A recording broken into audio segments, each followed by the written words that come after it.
Welcome to Lively Lewis Stories. Buckle up, because you're about to join Levi and Ivy on an adventure. All you need is your imagination, and off we go! Lively Lewis Stories! Ivy and Levi raced down the sidewalk as their parents followed behind. They were on their way to the park, one of their favorite places to go once the weather turned warm and spring was in the air. They loved playing on the playground, flying kites, and walking by the brook to see the ducks and other animals that lived there. But by far their favorite thing to do was go on nature scavenger hunts through the trees and trails that surrounded the park. And they didn't know it yet, but they were about to go on the biggest and best nature scavenger hunt ever. Now, normally their parents would make up scavenger hunt cards for them at home. Then Ivy and Levi would run off together and try to find all the different things on their list. Once at the park, Ivy and Levi reached the benches by the playground before their parents and sat down to patiently wait for them. Well, as patiently as they possibly could. "Mom! Dad! Come on! Hurry up!" called out Levi. "Yeah, we want to get going on our nature scavenger hunt," added Ivy. Their parents waved back and motioned for them to stay there. "We're walking as fast as we can," they called out. "I can't wait for today's scavenger hunt," said Ivy. "I know we're going to find something amazing. I just feel it." "Me too," agreed Levi. "Maybe we'll find a new species of squirrel or a tree that scientists thought was extinct, or a plant that grows gummy bears." As much as Ivy would love to find a gummy bear plant, she knew that wouldn't happen. But she still felt like something magical and unusual was waiting for her and Levi in the park that day. As they were talking, Ivy and Levi's parents walked up to them. "Okay, give us our nature scavenger hunt cards and we'll be on our way," said Levi with a smile. Ivy reached out her hand with a smile as well and waited alongside her brother. Ivy and Levi's parents both just stood there looking at each other. "Honey, go ahead, give him the cards we made up," said Ivy and Levi's mom. "Me?" said their dad in a surprised tone. "I didn't bring the cards with me. I thought you grabbed them from the kitchen table." "No, I told you to grab them when we were walking out of the house," replied their mom. At this point, as their parents discussed who was supposed to have taken the cards out and why, Ivy and Levi became impatient. "Hold on," said Levi. "So neither of you have the scavenger hunt cards?" "Are you kidding me?" said Ivy. "We were really looking forward to doing our normal scavenger hunt, and we don't have enough time to go home and back before the sun sets." "That's right," added Levi in a huff. "By then it'll be too dark to find a new species of squirrel or a gummy bear plant." "A new species of what? And a plant that grows candy?" asked Levi and Ivy's dad, scratching his head. "Oh, never mind," said Ivy, sounding disappointed. "We'll just have to make up our own scavenger hunt." "We can do it," said Levi. "We'll just go back and forth. You suggest something for us to look for, and then I'll suggest something. It'll be fun." "Guys, we're really sorry we forgot the scavenger hunt cards," said their mom. "We'll remember them next time. But until then, Levi's suggestion does sound like a good one. Go ahead and try that." "We'll sit right here, and we can't wait to hear all of the cool stuff you find," said their dad. "I have a feeling it'll be something unbelievable." Levi and Ivy smiled and headed off. "Ivy, I know you love finding flowers on our scavenger hunt, so my first scavenger hunt nature item is a purple flower," said Levi, letting Ivy lead the way down one of the park paths. Ivy took off running because she knew where to find the most beautiful flowers in the park. They grew around the park fountain. However, when they got there, not one purple flower could be found. She wasn't discouraged, however. Ivy knew there had to be a purple flower somewhere in the park, and she told Levi to follow her. "I think I remember seeing some wildflowers growing down over here by this trail," said Ivy as she skipped along the wooden path. As she and Levi made their way towards a clearing, she saw something she had never seen before. It was a beautiful field of purple flowers. A sweet smell filled the air, and she and Levi couldn't believe their eyes. The sun was shining down right over the clearing, making the flowers look as if they were glowing. There was definitely something very special about them. Ivy could just feel it. She and Levi walked towards the flowers, and Ivy couldn't help but reach out and touch one. The leaves were bright green and seemed to sparkle, and the purple petals of the flower were soft and shimmered in the sun. As Ivy took a closer look at one flower in particular, she saw something rather unusual.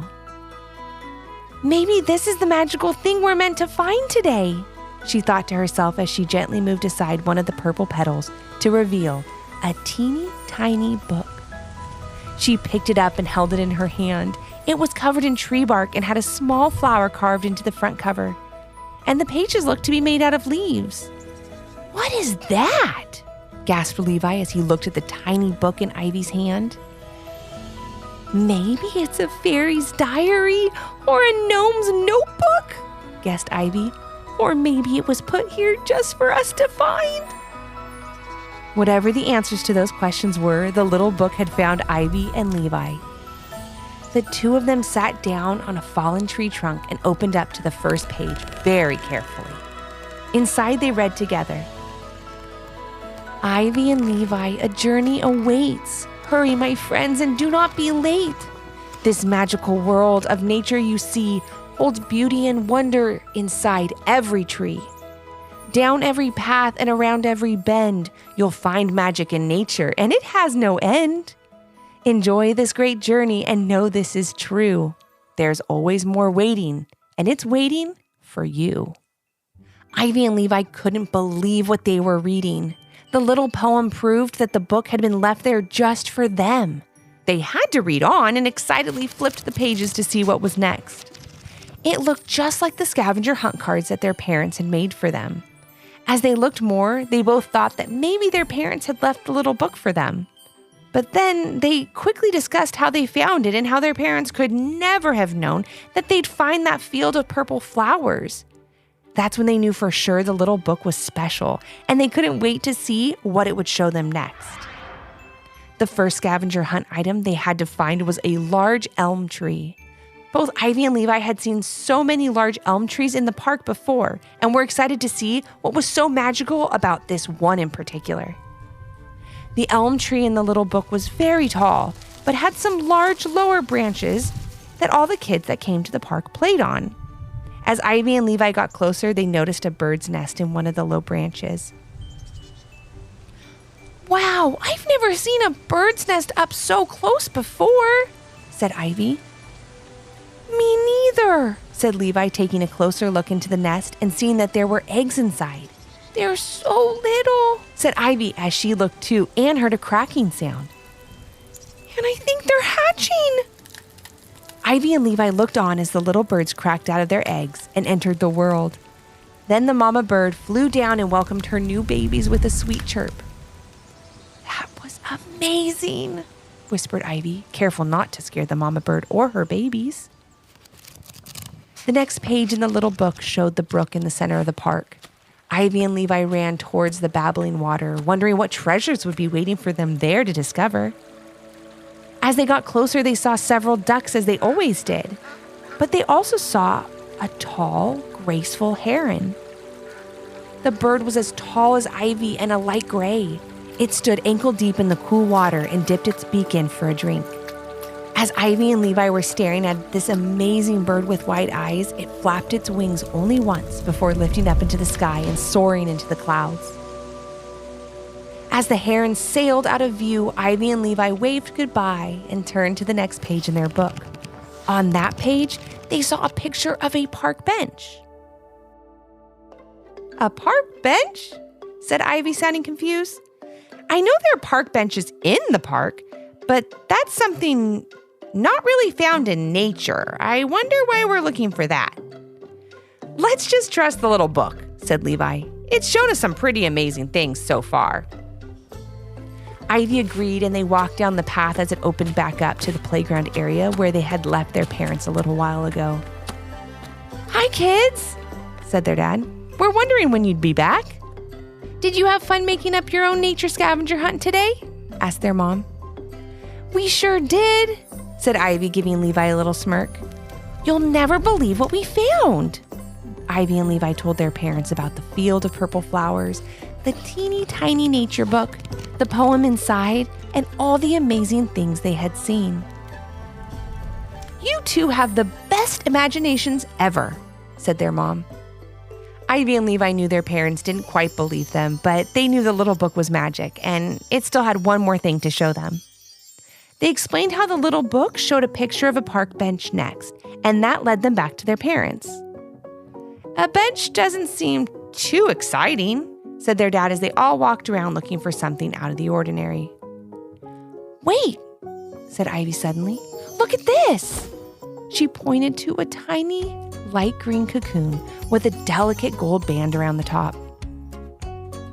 It was just hanging there, right under the seat of the bench. We learned about these in school, Ivy went on. It's called a chrysalis, and there's a butterfly in there, and it's going to come out soon. And at that moment, the chrysalis began to twitch. It moved and shook, and suddenly Ivy, Levi, and their parents were watching a monarch butterfly emerge into the world. It was the most spectacular thing they had ever seen. The butterfly's bright orange and black wings opened wide to dry in the spring sun as it sat perched on the leg of the park bench. It sat there for quite a little while, getting used to its surroundings as Levi, Ivy, and their parents watched in amazement. Then, like the heron earlier that day, it flapped its wings and sailed into the sky. Now that was one amazing nature scavenger hunt, said Ivy to break the silence. It sure was, said Levi. I can't wait for the next one. Then Ivy and Levi looked at the next few pages in the little book. They were all blank. But that didn't make Ivy and Levi sad. It made them excited to think of all the wonderful new things they could discover that they didn't even know were out there waiting. As Ivy and Levi walked home from the park that day, they looked at the natural world around them with new eyes. They had seen all these things in places before, but never like they had seen them that day. Ivy and Levi learned that sunny spring afternoon that nature is wonderful and magical and changing all the time. It should be protected and cared for so we can all enjoy everything it has to offer, from the tallest tree to the tiniest butterfly.